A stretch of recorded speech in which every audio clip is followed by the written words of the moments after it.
있었던 문재인 대통령의 신년 기자회견에 대한 여야의 평가 차례로 들어보겠습니다. 먼저 여당 더불어민주당 강훈식 원내대변인, 안녕하세요. 네, 안녕하십니까. 먼저 전반적 평가부터요. 저는 대한민국 대통령의 격을 보여준 기자회견이었다. 저는 이렇게 평가하고 싶습니다. 예. 먼저 각본 없는 기자회견에 국민들에게 대통령이 어떻게 소통하겠다라는 것을 보여준 의지를 보여줬다라고 평가하고 있고요. 예. 또 평범한 국민이 원하는 나라다운 나라를 위해서 과거, 현재 그리고 미래는 어떻게 가야 된다, 이걸 명확히 제시했다고 보고, 네. 또 최저임금이라든지 개헌이라든지 우리 일반 국민들이 많이 걱정하는 것들, 또 이것들을 대통령 공약으로 약속했던 것을 천금으로 여기고 국정운영 방향을 제시한 것 아닌가, 이렇게 자평하고 있습니다. 예. 대한민국 대통령의 격을 보여줬다. 네. 너무 칭찬하시는 거 아니에요? 여당이긴 하지만. 아니 근데 사실은 우리가 예. 지난 9년 동안 질문 한번 편하게, 그러니까 사실은 기자들이 국민을 대표해서 질문하는 것 아니겠습니까? 예. 그리고 모든 질문들을 서스럼 없이 받지 않았습니까? 오늘 예. 그러니까 진짜 진정한 대한민국 대통령이라면 편안하게 국민으로부터 언제든지 어떤 주제든지 이야기를 들을 수 있어야 되는 것이고요.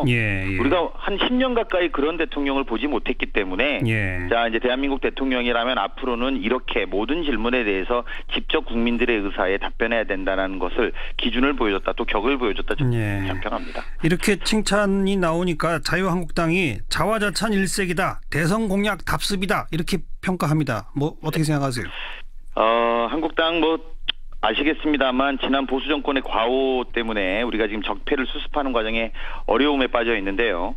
국민들로 하여금 인정받으려면 문재인 정부를 오히려 이럴 때 응원해야지 국민 지지를 받을 수 있다. 저는 이렇게 평가하고 싶고요. 국정농단, 또 사회 적폐, 외교 참사, 안보 무능, 경제 파탄, 이런 이게 나라냐, 또 이게 대통령이냐라고 생각했던 국민들의 마음을 돌리고 있는 문재인 정부에 대해서 오히려 하고, 또 대선 공약을 지키는 것은 너무나 상식적인 일입니다. 이런 것들을 오히려 본인이 대선 때는 이런 공약을 해놓고 지금은 부정하고 있는 한국당의 후한 무치를 먼저 자성해야 되는 것 아닌가 생각합니다. 국민의당은 콕 집어서 그 위안부 합의 후속 조치에 대한 사과가 없어서 유감이다, 이런 반응을 보였는데 이건 어떻게 보십니까? 네, 2015년 오늘 대통령의 말씀은 2015년 위안부 합의가 한일 간의 과거사 문제의 진정한 해결은 될 수 없다라는 것을 강조한 회견이다. 전 이렇게 봐야 된다고 생각이 들고요. 물론 이게 끝이다, 아니면 이게 다 마무리다, 이건 절대로 아닙니다. 전 정부의 외교 참사를 바로잡는 일이고, 이 위안부 문제를 이제 새롭게 시작해서 해결해 보겠다라는 것이니만큼 다만 이제 이게 좀 시원하게 또 위안부 우리 할머니들의 고통을 해결하는 방법으로 해결하지 못한 부분에 대해서 저희도 좀 답답스러운 점은 있습니다만, 이것은 대통령이 어떻게 또 그 할머니들만 고민할 수는 없는 부분들도 있습니다. 외교적 갈등, 특히나 지난 정부에서 약속해놓은, 합의해놓은 문서에 대한 것을 바꾸는 것은 쉽지 않은 문제가 존재하거든요. 그래서 외교적 갈등을 최소화하려고 하는 노력이고, 지금부터 그 문제 해결의 시작이다, 이런 말씀을 다시 한번 드리겠습니다. 어쨌건 대통령의 공약을 못 지킨 거 아닙니까? 그러면 사과 정도는 해도 되는 거 아닐까요? 이게 아직 임기가 저희가 많이 남아 있고요. 문재인 대통령 임기가 이게 시작으로 해서 계속 이 과정들을 만들어 나가서 결국은 공약을 지키는 노력을 할 것이다, 저는 이렇게 평가합니다. 좋습니다. 자, 오늘 이제 가장 정치권에서는 뜨끈뜨끈한 이슈가 개헌 관련 입장입니다. 국회가 합의를 하면 좋지만 합의를 못하면 정부가 준비해서 3월 중엔 발의돼야 한다. 이 여당은 지금 여기에 동의하십니까? 불가피하다면 아시겠습니다만 개헌에 발의를 할 수 있는 곳은 두 군데입니다. 하나는 국회이고요. 대통령의 발의가 가능합니다. 국회가 이 발의를 해주면 제일 대통령으로서 좋겠습니다만, 만약에 합의가 안 되면 불가피성도 존재한다, 대통령으로서, 이렇게 생각이 듭니다. 그리고 권력구조 문제에서 개인적으로는 4년 중임제가 바람직해 보인다는 입장을 피력했는데, 더불어민주당은 혹시 권력구조에 대한 당론을 정했나요? 당론은 아직 정하지 못했고요. 저희가 총 4차례에 걸쳐서 개헌안에 관련된 토론을 분야별로 했습니다. 예. 마지막 문제가 권력구조 개편이었는데요. 다수의 의원들이 국민들도 다수가 지지합니다만 4년 중임제에 대한 의견이 높은 게 사실이고 예. 또 그렇게 할 경우에는 대통령의 권한을 좀 분산시킬 필요성에 대해서도 당내의 공감대 정도는 형성돼 있다고 봐야 됩니다. 예. 그런데 지금 야당들은 대통령 4년 중임제에 좀 비판적이죠? 네, 그렇습니다. 이원 집정부제나 내각제 이런 쪽을 오히려 원하는 거죠? 네, 그렇고요. 또 일부 의원들은 4년 중임제도 괜찮다. 다만 이제 말씀드린 것처럼 야당의 경우에도 권한은 좀 분산시켜야 되는 것 아니냐. 문제 제기를 하시는 분들도 있습니다. 그리고 야당은 오히려 이 개헌안에 대해서 공식적인 토론을 한 적이 없는 걸로 알고 있어서요. 전체를 제가 말씀드리는 것은 적절치 않아 보입니다. 오늘이 1월 10일인데 2월 말까지는 국회가 합의를 해서 좀 국회에 3월 달에는 발의를 해달라는 게 대통령의 주문 아니겠습니까? 네. 근데 지금 나가고 있는 진도로 봐서 2월 말까지 이게 권력구조 부분에 대한 합의가 가능하겠어요? 그냥 저희가 이전에 했던 개헌이 87년 개헌이지 않습니까? 예. 잘 아시겠습니다만 당시의 개헌도 40일 만에 개헌안을 만들었습니다. 네, 저희가 지금 개헌을 논의한 것은 지금 개헌 특위를 이번에 2차례를 걸쳐서 연장을 했고요. 총 12개월을 하고도 6개월을 더 연장한 상태입니다. 그렇죠. 예, 그렇게 보면 그리고 이제 또 하나는 한축으로는 그런 지금까지 굉장히 지난한 과정의 토론이 개헌에 관련된 국회 토론이 있었다는 말씀을 드리고 싶고요. 예. 또 하나는 그러면 3월 중순을 왜 나왔느냐? 청취자분들이 들으시면 아마 발의, 공고, 국회 의결, 투표일 공고까지 일정을 역산하면 행정적인 일정이다 이렇게 말씀을 좀 드려야 된다는 것이고요. 그렇죠. 예. 그렇게 보면 3월 중순에는 발의가 돼야 된다는 말씀입니다. 예. 그래서 문제는 국민들의 개헌에 대한 요구를 받아안을 국회의 준비와 합의력이 제일 중요한데요. 그렇죠. 지난 12개월 동안 못한 충분히 논의는 전 됐을 거라고 보고 이런 부분에 국민을 좀 바라보고 개헌에 좀 적극적으로 했으면 좋겠다는 게 저희 여당의 입장입니다. 네. 만약 권력구조에 대한 합의가 이루어지지 않으면 그거는 뒤로 미루고 국민기본권이나 지방분권 개헌만이라도 하겠다는 거에 대해서 여당은 찬성입니까? 이건 상식적인 이야기일 수도 있습니다. 무슨 말씀이냐면 30년 동안 누적된 개헌에 대한 요구를 권력구조 부분, 특히 정치권에서 합의해야 되는 권력구조 부분 때문에 만약에 개헌 자체를 미루게 된다. 네. 이렇게 되면은 국민들이 30년 동안 어쨌든 이 개헌의 이런 기본권이라든지 지방분권이라든지 이런 여러 가지 부분들이 있는데요. 네.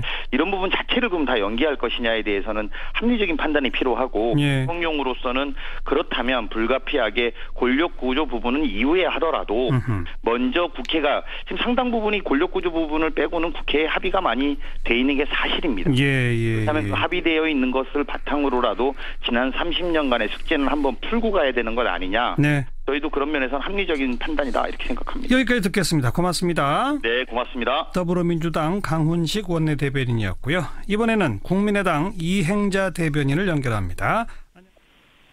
안녕하세요. 네, 안녕하세요. 국민의당 이행자 대변인입니다. 오늘 신년 기자회견 먼저 국민의당의 전반적인 평가는요? 예, 국민의당에서는 오늘 문 대통령이 신년에 이렇게 국민과 언론과 직접 소통하려는 그런 모습에 대해서는 높이 평가를 합니다. 예. 예, 그런데 좀 구체적인 부분 관련해서 좀 말씀드리면 일자리 창출이나 비정규직, 정규직화라든가 최저임금 인상, 노동시간 단축 등의 그런 방향 등에는 동의를 하지만 이런 시기와 속도 등으로 인해서 부작용들이 사실 속출하고 있습니다. 그 경제적 부담이 결국은 다 국민들에게 이제 떠넘겨지고 있는데 좀 과유불급이다 이런 생각도 들고요.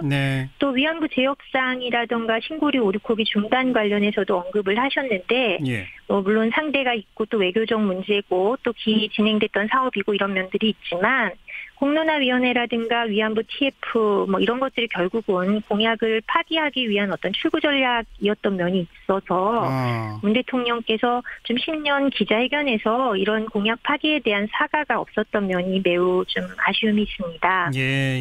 또 남북 대화의 성공적인 개최 이런 부분들은 또 의미 있게 생각을 합니다만은 어쨌든 ICBM이나 이런 것들이 3개월 정도 안에 완성된다 이런 얘기들도 있는데 또 근본적인 해법이 구체적인 이런 한반도 비핵화를 좀 이끌어내는 노력에 대한 말씀이 더 있으셨어야 한다고 생각을 하고요. 네. 또 개헌 언급은 하셨지만 또 제왕적 대통령제 이런 권력구조 개편이 없는 개헌은 안고 빠진 찐빵이라고 생각이 됩니다. 예. 그래서 대통령께서 이렇게 소통하시고 하는 모습들은 좋지만 이런 것들이 이제 보여주기로 끝나는 것보다는 진정한 삶의 변화로 좀 이어졌으면 하는 바람이 있습니다. 뭐 하나하나 지금 지적하신 거 일자리나 비정규직 최저임금 등등의 부작용, 정부도 그 각종 부작용들을 이게 메꿔나가는 노력을 해야 한다는 그런 입장을 계속 밝히고 있지 않습니까? 예, 물론 그렇습니다. 그러나 여전히 현장의 목소리 또 현장의 상황들이 좀 다르기 때문에 그런 부분에 더 좀 대책이 필요하다라는 생각을 합니다. 더 현장 적합성 있는 실력을 보여라 이 말씀이군요. 네네, 그렇습니다. 그 한일 위안부 부분에 대해서 역시 공약 파기 출구 전략인데 왜 사과 안 하느냐 이 말씀인 거죠? 네, 그렇습니다. 양국 간에 물론 공식 합의된 사항이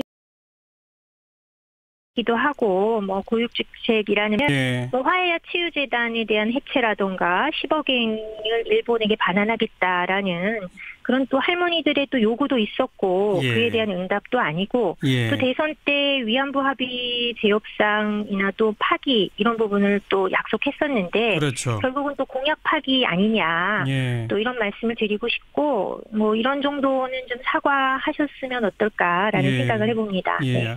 아까 여당한테도 제가 그런 질문을 했어요. 이 정도는 사과 정도는 해도 되는 거 아니냐 그랬더니 아직 임기가 많이 남아있기 때문에 공약을 지키는 쪽으로 갈 거다 이렇게 답하던데요. 어떻게 보세요? 기다려보겠습니다. 네. 그리고 이제 남북 관계에 대해서는 북핵 문제에 대한 조금 더 강한 언급이 없었던 게 아쉽다 이 말씀인 거죠? 네, 그렇습니다. 예, 여전히 사실은 북핵 문제나 비핵화를 언급했을 때 북한이 좀 부정적인 면을 보이고 하셨던 면이 있는데 이런 데 대한 좀 확실한 뭐 입장이나 이런 것이 필요하다고 생각합니다. 네, 이제 막 그 남북 간의 대화 물꼬가 딱 시작된 시점이라서 조금 너무 강한 말 하기가 좀 어려웠을 수도 있지 않을까요? 예, 물론 뭐 그런 부분들에 대한 이해를 못하는 것은 아니지만 저희가 경계를 좀 늦춰서는 안 될 것 같다. 이런 말씀입니다. 네. 좋습니다. 자, 정치권에서 이제 개헌 문제가 핵심인데 아까 국민의당은 권력구조 개편 없이는 안고 빠진 찐빵이다 이렇게 표현하셨는데 대통령의 정확한 표현은 특히 권력구조는 정치적 이해관계가 많이 엇갈리는 부분이니까 국회가 합의해주면 그건 그대로 하겠다는 뜻 아닐까요? 근데 합의를 만약 못한다면 대통령이 권력구조의 문제까지 손대는 건 또 역시 정치적 오해의 소지가 있으니까 그건 빼고라도 하자는 의견인데 그건 어떻게 보세요? 글쎄요, 저는 이제 정부 안에 대해서 이제 문 대통령께서 오히려 방점을 좀 두고 계신데 이번 그 개헌의 뭐 가장 핵심 중에 핵심은 권력구조 개편이라고 생각을 합니다. 그래서 이것은 대통령께서 국민의 민심을 좀 저버리는 것이 될 수 있다라는 우려가 있습니다. 그 권력구조 개편 관련해서 지금 여론조사를 보면 국민 다수는 지금 대통령이 개인적으로 언급한 4년 중임제 쪽을 선호하는 것으로 드러나고 있는데 그건 동의하시죠? 뭐 4년 중임제 물론 이제 고려해 볼 수 있지만 권력구조 개편이 중요하다라는 면에서 볼 때 저희 국민의당은 좀 대통령과 총리의 권한을 좀 분산하는 방식 이런 부분들이 필요하다고 생각합니다. 뭐 대통령이 국가안보나 외교를 맡고 또 나머지가 총리가 좀 책임지는 방식 뭐 이런 부분들은 물론 여러 이제 다른 정당과의 뭐 논의나 협의의 여지가 있기는 하지만 어쨌든 이제 권력 분산이라는 면에서 그런 부분들이 좀 필요하다고 생각합니다. 그러니까 지금 언급하신 게 내치와 외치를 분리하는 일종의 이원 집정부제적 권력구조 아니겠습니까? 예, 그렇습니다. 그런데 국민들은 거기에 동의하시는 분들이 소수란 말이에요. 그리고 지금 더불어민주당은 4년 중임제를 하더라도 대통령의 권한의 상당 부분은 국회로 넘기는 뭐 예를 들면 감사원 같은 걸 국회로 넘긴다든지 이렇게 하는 방법도 있지 않느냐. 인사권도 상당 부분 넘기는 이런 방법도 있지 않느냐라는 의견인데 그거에 대해서는 어떻게 보십니까? 글쎄요, 좀 미흡함이 있다라고 생각을 합니다. 사실은 촛불 민심 또 박근혜 대통령의 그런 국정농단 이런 것들이 너무나 이제 대통령의 제왕적인 대통령제에서 나타난 폐해이지 않습니까? 이제 그런 면에서의 이제 근본적인 해결이 되려면 어쨌든 권력 분산이 이제 총리와 뭐 대통령의 권력 분산 등이 좀 필요하다라고 생각을 합니다. 좋습니다. 마지막 질문일 텐데 그런데 어쨌든 이제 국회가 여야 간에 합의를 못하면 그러면 권력구조 빼고라도 일단 하자. 하게 되면 내년이라도 권력구조는 다시 또 개헌할 수 있지 않느냐는 거에 대해서 동의할 수 있나요? 이게 30년 만에 사실 개헌입니다. 그런데 권력구조 개편을 뺀 개헌, 이것은 진짜 안고 빠진 찐빵이 될 것 같고요. 그러니까 그거라도 하는 게 나은 거예요? 아니면 그거면 할 필요가 없는 거예요? 할 필요가 없는 것은 아니겠죠. 그러나 권력구조 개편을 포함할 수 있도록 좀 노력을 해야 한다고 생각을 합니다. 예, 권력구조 개편까지 포함한 개헌이 되도록 정부와 여당이 더 노력해라 이 말씀이군요. 그렇습니다. 네. 좋습니다. 고맙습니다. 네, 감사합니다. 국민의당 이행자 대변인까지 들어봤습니다. 저는 이렇게 평가합니다. 좋습니다. 자, 오늘 이제 가장 정치권에서는 뜨끈뜨끈한 이슈가 개헌 관련 입장입니다. 국회가 합의를 하면 좋지만 합의를 못하면 정부가 준비해서 3월 중엔 발의돼야 한다. 이 여당은 지금 여기에 동의하십니까? 불가피하다면 아시겠습니다만 개헌에 발의를 할 수 있는 곳은 두 군데입니다. 하나는 국회이고요. 예. 대통령의 발의가 가능합니다. 예. 국회가 이 발의를 해주면 제일 대통령으로서 좋겠습니다만 만약에 합의가 안 되면 불가피성도 존재한다. 대통령으로서 이렇게 생각이 듭니다. 예. 그리고 권력구조 문제에서 개인적으로는 4년 중임제가 바람직해 보인다는 입장을 피력했는데 더불어민주당은 혹시 권력구조에 대한 당론을 정했나요? 당론은 아직 정하지 못했고요. 저희가 총 4차례에 걸쳐서 개헌안에 관련된 토론을 분야별로 했습니다. 예. 마지막 문제가 권력구조 개편이었는데요. 답은 절대로 아닙니다. 전 정부의 외교 참사를 바로잡는 일이고 이 위안부 문제를 이제 새롭게 시작해서 해결해보겠다라는 것이니만큼 다만 이제 이게 좀 시원하게 또 위안부 우리 할머니들의 고통을 해결하는 방법으로 해결하지 못한 부분에 대해서 저희도 좀 답답스러운 점은 있습니다만 이것은 대통령이 어떻게 또 그 할머니들만 고민할 수는 없는 부분들도 있습니다. 외교적 갈등, 특히나 지난 정부에서 약속해놓은 합의해놓은 문서에 대한 것을 바꾸는 것은 쉽지 않은 문제가 존재하거든요. 그래서 외교적 갈등을 최소화하려고 하는 노력이고 지금부터 그 문제 해결의 시작이다 이런 말씀을 다시 한번 드리겠습니다. 어쨌건 대통령의 공약을 못 지킨 거 아닙니까? 그러면 사과 정도는 해도 되는 거 아닐까요? 이게 아직 임기가 저희가 많이 남아 있고요. 문재인 대통령 임기가 이게 시작으로 해서 계속 이 과정들을 만들어 나가서 결국은 공약을 지키는 노력을 할 것이 문재인 정부를 오히려 이럴 때 응원해야지 국민 지지를 받을 수 있다. 저는 이렇게 평가하고 싶고요. 국정농단 또 사회 적폐, 외교 참사, 안보 무능, 경제 파탄 이런 이게 나라냐 또 이게 대통령이냐라고 생각했던 국민들의 마음을 돌리고 있는 문재인 정부에 대해서 오히려 하고 또 대선 공약을 지키는 것은 너무나 상식적인 일입니다. 이런 것들을 오히려 본인이 대선 때는 이런 공약을 해놓고 지금은 부정하고 있는 한국당의 후한 무치를 먼저 자성해야 되는 것 아닌가 생각합니다. 국민의당은 콕 집어서 그 위안부 합의 후속 조치에 대한 사과가 없어서 유감이다 이런 반응을 보였는데 이건 어떻게 보십니까? 네, 2015년 오늘 대통령의 말씀은 2015년 위안부 합의가 한일 간의 과거사 문제의 진정한 해결은 될 수 없다라는 것을 강조한 회견이다. 전 이렇게 봐야 된다고 생각이 들고요. 물론 이게 끝이다. 아니면 이게 다 마무리다. 아니 근데 사실은 우리가 지난 9년 동안 질문 한번 편하게. 그러니까 사실은 기자들이 국민을 대표해서 질문하는 것 아니겠습니까?